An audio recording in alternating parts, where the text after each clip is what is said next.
then goes back. That one's not going to be able to go all the way back. You turned it on, right? I haven't rotated it yet. Ready? Come back. Okay, now the glass. And On the end of this side? Like so? yeah, we're good. Does it need to come out more?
is the picture for me. That's where it is.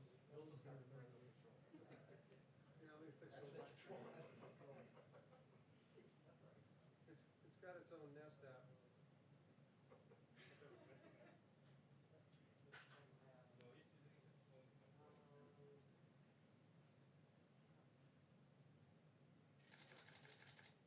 Nice try. Seriously.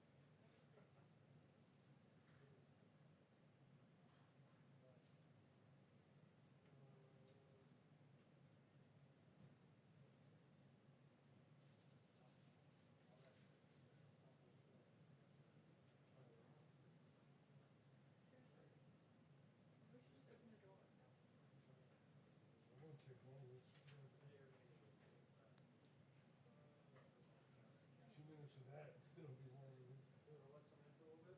Yeah, let's let it. Yeah, that would be great. Won't take long. I mean, I wonder if the air is blasting to like the air It was on circulation 62, for I just put it up to something. 66, as high as it would go. Literally 62 degrees in there. 62. That's cool. Germs ready. Unless I eat ice cream, I'm normal. All my defenses fall out.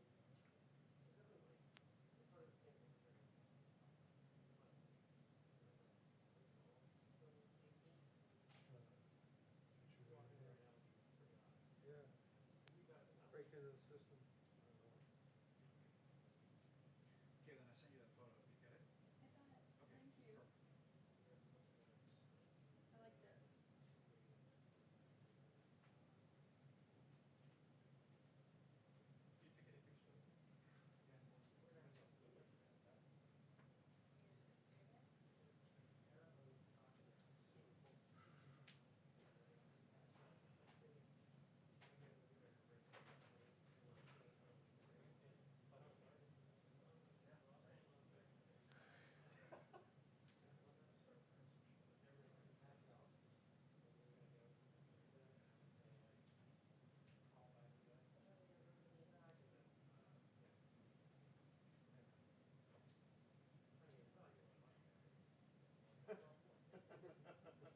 You need it? No. I'll put your camera here. I could, but they asked me, can you go back? I was like, no, somebody's using my tripod. Yeah, sure. You're probably tired of your same picture every week. Not really. Still haven't perfected it. Stop. Yeah, she mixed it up a little bit, make it different. Oh, yeah. Yeah. Do stupid shit like put a camera on the ground down there. But it's like 5 I at know. this shot.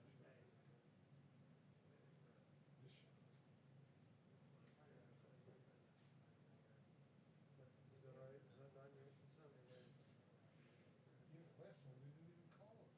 I know. You know, after I did all that, after I made all that trouble. Doug, your camera's a little high. Can you lower it there in the center? Working on it. I think it's I've got blocking. an app doing it right It's now. blocking the head off. Hey,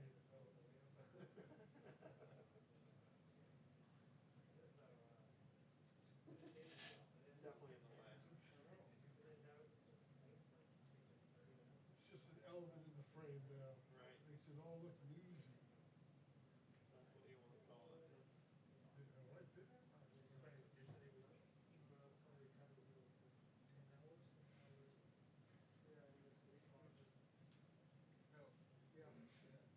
Yeah. What?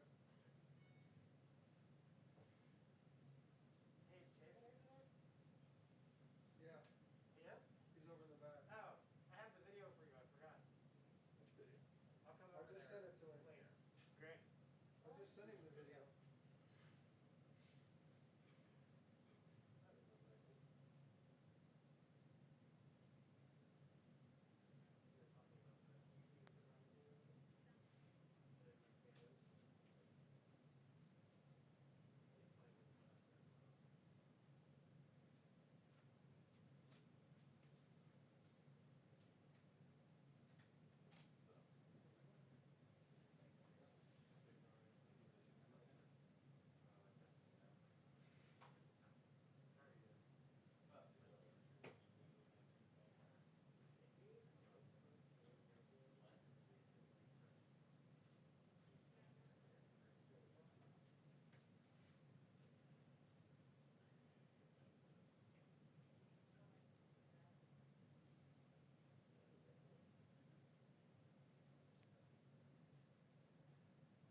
We should find it down. Let's go. Keep your questions short and long.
Thank you very much.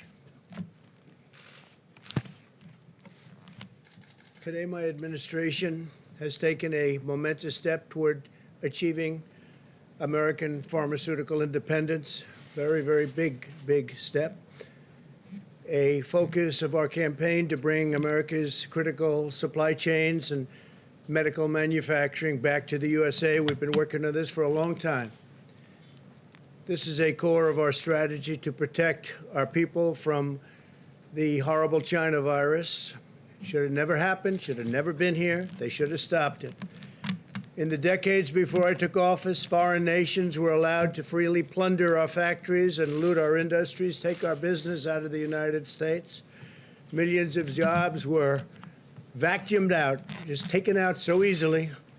Our politicians let that happen, and our communities were stripped and shipped in many cases to China and all over the world, countries all over the world. Nearly 4 years ago, we launched a bold effort to revitalize American manufacturing, enact fair trade deals, and bring our industries back home where they belong. When the China virus landed on our shores, it became clearer than ever before that restoring American manufacturing is a core matter of national security. We must never be reliant on a foreign nation for America's medical or other needs, and that includes many other needs. I just want to say that Pfizer just announced a little while ago that they're combining phase 2 and phase 3 trials, and the vaccine looks like it's really heading in a very rapid direction and a very positive direction. First time that's happened, and they're many months ahead of any other trial. There's never been anything like it. So it's the fastest ever, and to me, it's very exciting. Today, I'm proud to announce one of the most important deals in the history of U.S. pharmaceutical industries. My administration has reached a historic agreement with a great American company. You remember this company? It's called, from the good old camera age, the old days, to begin producing critical pharmaceutical ingredients. It's called Kodak, and it's going to be right here in America. So I want to congratulate the people in Kodak. They've been working very hard. Members of my administration are present in Rochester right now, Rochester, New York, good place. And they're trying to finalize this groundbreaking deal, and they will be announcing this deal. I want to thank Governor Andrew Cuomo and his representatives. We've worked really well together on this deal. It's a big deal. It's a great deal, and a great deal for New York and a great deal for Kodak. 90% of all prescriptions written in the United States are for generic drugs. We have approved more generic drugs than any other administration by far. Generic drugs can be just as good as the brand names, but cost much less. Yet in less than 10% of the active pharmaceutical ingredients needed to make these drugs, they're currently manufactured in America. More than 50%, however, are made in India and China. And you'll be seeing a lot of things have happened. It's been happening, but it's happening at a more rapid pace right now. With this new agreement, my administration is using the Defense Production Act to provide a $765 million loan to support the launch of Kodak Pharmaceuticals. It's a great name when you think of it. Such a great name. It was one of the great brands in the world. Then people went digital and Kodak didn't follow. But now under very extraordinary leadership, they are following. And they're doing something that's a different field, and it's a field that they've really hired some of the best people in the world to be taking care of that company and watching that company, watching over it. But it's a breakthrough in bringing pharmaceutical manufacturing back to the United States. Under this contract, our 33rd use of the Defense Production Act. Remember when you were saying, I didn't use it enough, I didn't use it enough? And now you heard it's the 33rd use. We don't talk about it all the time. We used it, and we used it as a little bit of a threat, frankly, with certain companies that weren't doing as we were asking them to do, and it came through as both a threat and a usage. But this is our 33rd use of the Defense Production Act. Kodak will now produce generic active pharmaceutical ingredients, which is a big deal. Using advanced manufacturing techniques, Kodak will also make the key starting materials that are the building blocks for many drugs in a manner that is both cost competitive and environmentally safe. Will be competitive with almost all countries and soon with all countries. Once this new division is fully operational, in addition to all of the other plants that we've opened with other companies throughout the United States recently, it will produce as much as 25% of all active ingredients needed to make generic drugs in the USA. It's a big number, 25%. This agreement will directly create 360 new jobs at Kodak's factory in Rochester. That's just in the initial phase. And in Minneapolis, a place I have gotten to know very well, and it's a great place. And I'm very happy that we're able to help them with the problems that they've had recently. The National Guard, I want to thank the National Guard, both state and beyond. I want to thank them for the incredible job. They went in and they did some beautiful job. They cleaned it up. You didn't hear about the problems anymore. And indirectly, we created thousands more jobs all across our pharmaceutical supply chains. We have now been building a very big pharmaceutical supply chain, not only coming out of China, coming out of other countries also. I want to thank Peter Navarro, Adam Bowler, and Admiral Polovchek for their tremendous work to make this deal possible. Today's action is our latest step to build the greatest medical arsenal in history. We'll be able to do that through the Defense Production Act and other authorities. We have invested more than $3 billion in our nation's industrial base. We've contracted with companies such as Ford, General Motors, Philips, and General Electric to produce more than 200,000 ventilators by the end of this year, nearly 7 times more than we would ever do in a typical year. We've contracted with Honeywell, 3M, O&M, Halyard, Moldex, and Lidl to increase U.S. production of N95 masks, and we've brought it from less than 40 million a month to over 100 million a month by August, and we'll have 160 million in a very short while, 160 million a month. That's many times what we used to do. If you go back 2 years ago, many, many times. We're increasing domestic production of gloves by 1,000%. It's 1,000%. We will be manufacturing 450 million gloves annually by next year. We're finalizing contracts with our textile industry to make gowns in America with American fabric, which makes a lot of our businesses happy that produce the fabric. We have 13 million reusable gowns in the stockpile, and we'll continue to grow that number to 72 million this fall, which is a rapid escalation indeed. We made major investments in new rapid point-of-care tests. So we have, there's nothing like the rapid point where you get your answer in 5 minutes to 15 minutes to maybe 20, 25 minutes at the max. And we're already at about a 50% level, and we're bringing it up very substantially from there. We're growing domestic production from less than 250,000 test kits per month in May to 8 million test kits per month.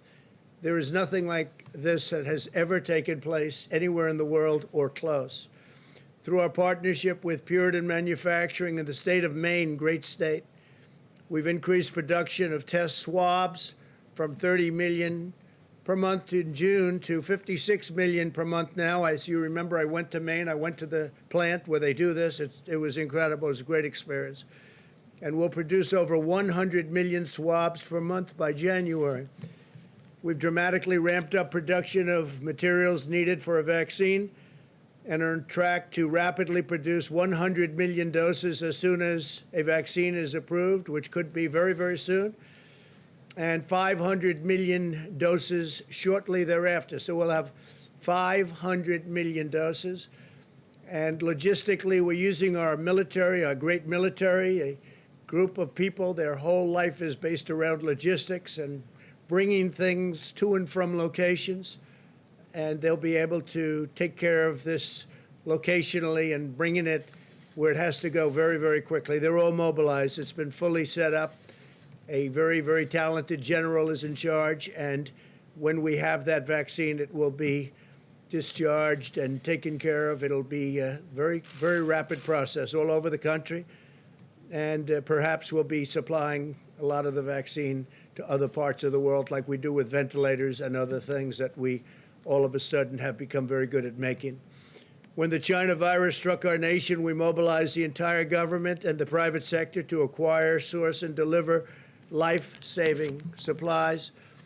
HHS, FEMA, and the private sector combined have coordinated the delivery of more than 196 million N95 respirators, 815 million surgical masks, 20 million gloves, 34 million face shields, and 354 million gowns. That's a lot of gowns. Last week, FEMA completed a second shipment of personal protective equipment to over 15,000 nursing homes in the United States. Our big focus has been on nursing homes and senior citizens. As you know, that's where we want to take care. We have to take care of the most vulnerable, especially if they have a medical difficulty, a medical problem, in particular heart or diabetes, which provided a total of 1.2 million pairs of protective eyewear, 14 million masks, 66 million pairs of gloves, and 13 million gowns. We have replenished the long-neglected national stockpile. In January, the stockpile had 17.9 million N95 masks. Today, the stockpile has over 50 million N95 masks, and we'll be doubling that in a very short period of time, and then doubling that number. We've shipped more than 14,000 ventilators to areas of need across the country, and we've more than 75,000 available to deploy. Not a single American who has needed a ventilator has been denied a ventilator. And if you remember, early on when we were first hit with the virus, ventilators were very hard to come by. And now we're the largest maker anywhere in the world by far. And not only are we fully supplied and stocked, but we're helping other nations because ventilators are hard to build and hard to get. This is just the beginning. In the coming months, we will continue the largest onshoring campaign in American history. We will bring back our jobs, and we will make America the world's premier medical manufacturer and supplier. That's what's happening already. It's been happening now for quite some time.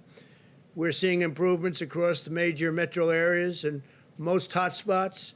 You can look at large portions of our country. It's corona-free, but we are watching very carefully California, Arizona, Texas, and most of Florida. That's starting to head down in the right direction.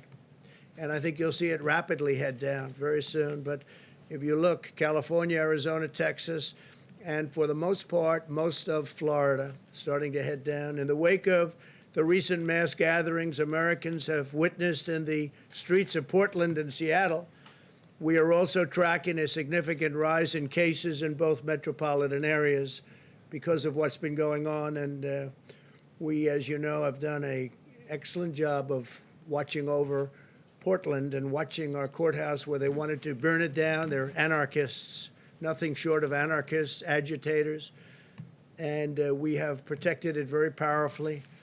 And if we didn't go there, I will tell you, you wouldn't have a courthouse. You'd have a $1 billion burned-out building. We're also working aggressively to combat the virus in Native American and Alaska Native communities. Under the CARES Act, we provided $8 billion to address the coronavirus in tribal communities, and we've worked very hard with tribal communities. They're very vulnerable to this horrible plague. That's the largest investment in Indian country in U.S. history. There's never been an investment that big in Indian country. We need every American to help protect our fellow citizens and prevent the spread of the disease. It's critical that younger Americans remember that even though they are at lower risk, and in fact some age groups are at extraordinary low risk themselves, they can unknowingly spread the virus to others who are at higher risk.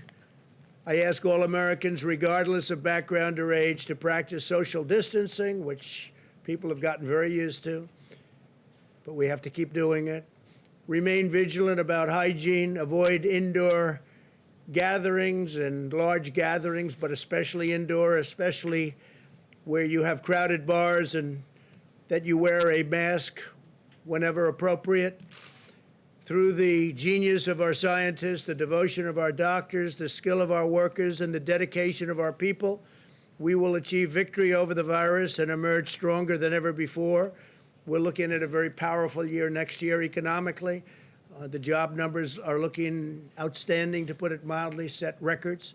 The numbers on retail sales came in 2 weeks ago at the highest number in the history of our country. So we look like we're heading to some very, very good economic times. That means jobs.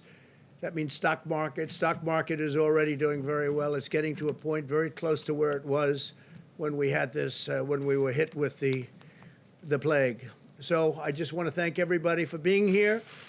Steve, please go ahead. Could you clarify your acceptance speech for the Republican nomination? Are you physically going to be in Charlotte, or will you give the speech here or somewhere else? We'll be doing a speech on Thursday, the main speech, the primary speech. Charlotte, they will be doing nominating on Monday. That's a different period, a different thing happening, but they'll be doing nominations on Monday. I speak on Thursday. Okay? From where? We'll be announcing it soon. Oh, so you could be going to Charlotte. Anybody have any ideas? We'll be announcing it very soon. Mr. President? Mr. President, the negotiations are ongoing right now for the next relief measures. Senate Republicans have put forth their plan. Do you support what Senate Republicans have put forward, and are there certain aspects that they have put forward that you don't support? Yeah, there are actually, and we'll be talking about it. There are, also things that I very much support, but we'll be negotiating. It's sort of semi-irrelevant because the Democrats come with their needs and asks, and the Republicans go with theirs. So we'll be discussing it with Mitch and all of the other people involved. Kevin's been very active, as you know. All of the people involved. Steve Mnuchin's done a great job, keeps everybody together, both Democrat and Republican. And we'll see. We want to do what's best for the people. I want to do what's best for the people. I want to do what's best for the economy, because that means jobs and lots of good things, all right? What Senate Republicans put forward, sir? What do you make of what Senate Republicans put forward? Mr. President, 2 questions quickly. First, can you clarify your position on the efficacy of hydroxychloroquine after you retweeted a video making claims that it is effective? I wasn't making claims. It's recommendations of many other people, including doctors. Many doctors think it is extremely successful. The hydroxychloroquine, coupled with the zinc and perhaps the zithromycin. But many doctors think it's extremely good, and some people don't. Some people, I think it's become very political. I happen to believe in it. I would take it. As you know, I took it for a 14-day period, and I'm here, right? I'm here. I happen to think it works in the early stages. I think frontline medical people believe that too, many. And so we'll take a look at it. But the one thing we know, it's been out for a long time, that particular formula, and that's essentially what it is, the pill. And it's been for malaria, lupus, and other things. It's safe. It doesn't cause problems. I had no problem. I had absolutely no problem, felt no different, didn't feel good, bad, or indifferent. And I tested, as you know, it didn't get me, and it's not going to hopefully hurt anybody. So we know from that standpoint, because it's been so many years, from a safety standpoint, it's safe. I happen to think, based on what I've read a lot about hydroxy. I happen to think that it has an impact, especially at the early years. There were some very good tests at Ford, and the doctor from Yale came up with a very, very strong testament to it. There was a group of doctors yesterday, a large group, that were put on the internet, and for some reason the internet wanted to take them down and took them off. I guess Twitter took them off, and I think Facebook took them off. I don't know why. I think they're very respected doctors. There was a woman who was spectacular in her statements about it, that she's had tremendous success with it. And they took her voice off. I don't know why they took her off, but they took her off. Maybe they had a good reason, maybe they didn't, I don't know. I can only say that from my standpoint, and based on a lot of reading and a lot of knowledge about it, I think it could have a very positive impact in the early stages. And I don't think you lose anything by doing it, other than politically, it doesn't seem to be too popular. You know why? Because I recommend it. When I recommend something, they like to say, don't use it. John, please. On that note, Mr. President, last night in tweets that were deleted by Twitter, you said that Dr. Fauci misled the country about hydroxychloroquine. How so? No, not at all. I don't even know what his stance is on it. I was just, he was at the task force meeting a little while ago. I have a very good relationship with Dr. Fauci. It's sort of interesting. We've listened to Dr. Fauci. I haven't always agreed with him, and that's, I think, pretty standard. That's okay. He did not want us to ban put up the ban to China when China was heavily infected very badly, Wuhan. He didn't want to do that, and I did, and other things. And he told me I was right, and he told me I saved tens of thousands of lives, which was generous. But it's, I think it's fact. Then I did the ban on Europe. But I get along with him very well, and I agree with a lot of what he said. So, it's interesting. He's got a very good approval rating, and I like that. It's good. Because remember, he's working for this administration. He's working with us, John. We could have gotten other people. We could have gotten somebody else. It didn't have to be Dr. Fauci. He's working with our administration. And for the most part, we've done pretty much what he and others, Dr. Birx and others who are terrific, recommended. And he's got this high approval rating. So why don't I have a high approval rating with respect, and the administration, with respect to the virus? We should have a very high, because what we've done in terms of, we're just reading off about the masks and the gowns and the ventilators and numbers that nobody's seen, and the testing at 55 million tests. We tested more than anybody in the world. I have a graph that I'd love to show you. Perhaps you've seen it, where we're up here and the rest of the world is down at a level that's just a tiny fraction of what we've done in terms of testing. So it sort of is curious. A man works for us, with us very closely, Dr. Fauci and Dr. Birx, also highly thought of. And yet they're highly thought of, but nobody likes me. It can only be my personality, that's all. Go ahead. Could I just ask you also, DHS announced today that it is going to undertake a thorough review of the DACA program to decide whether to continue it, and if not, how to disband it. You had mentioned after the Supreme Court ruling about DACA that you were thinking about a path to citizenship for DACA recipients. Are you still thinking We're that? going to work with a lot of people on DACA, and we're also working on an immigration bill, a merit-based system, which is what I've wanted for a long time. That decision was an interesting decision because it gave the president, as a president, more power than many people thought the president had. So the president is now, which happens to be me, in a position where I can do an immigration bill and a health care bill and some other bills, and you've seen some of them come along.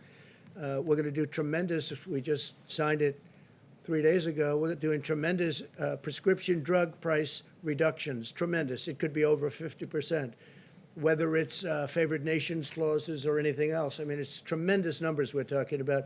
You go to some countries and they'll sell like a pill for 10 cents, and in the United States it costs $2. And it's the same basic factory, it's the same everything. The United States bears the cost of all of these low prices that you see all over the world, where people go to Canada to buy a prescription drug from the United States. Not going to happen with me. It's not going to happen with me. So, John, I think one of the exciting things, got very little coverage, and that's okay, but the people understand it. I think we will be reducing prescription drug prices by massive amounts, numbers that have never been done before. Other thing, in 51 years, we got, as you know, last year, drug prices came down. First time in 51 years that they came down. Now, with what I signed last week, I think that drug prices can come down by numbers like 50% and even greater in certain instances. But if I could come back to where I originally started, are you still considering a path to citizenship for current DACA recipients? We are going to make DACA happy and the DACA people and representatives happy, and we're also going to end up with a fantastic merit-based immigration system. Please. Yeah, on the drug pricing, you had said that pharmaceutical representatives would be here today for a meeting to talk about bringing drug prices down or to negotiate. That meeting was canceled. Why? I didn't know a meeting was canceled. Oh, a meeting with the drug... You said there would be a meeting today with drug companies. Well, I said there would be a meeting, a meeting sometime this week, yeah. They want to meet. I mean, I don't know that it was canceled. They want to meet. I thought the meeting was actually scheduled for tomorrow. We will see, I I guess. thought the meeting was scheduled tomorrow. Sorry about the dates, but you know, Yeah, I see how on the- upset you are by it. On the Go ahead, FBI please, headquarters, Bloomberg. sir, on the FBI Bloomberg, Mr. headquarters. Bloomberg. You look like Mr. Bloomberg. Go ahead. Thank you, Mr. President. I Would think you you look much support a better, temporary actually. extension of supplemental unemployment aid if the deal that they're hashing out in Congress isn't completed by the end of this week? We'll do something. We're going to take care of the people. Yeah, it's a good question. We're going to take care of the people. The woman that you said was a great doctor in that video that you retweeted last night said that masks don't work and there is a cure for COVID-19, both of which health experts say is not true.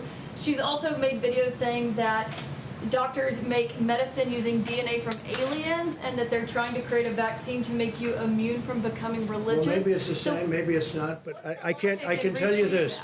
She was on air along with many other doctors.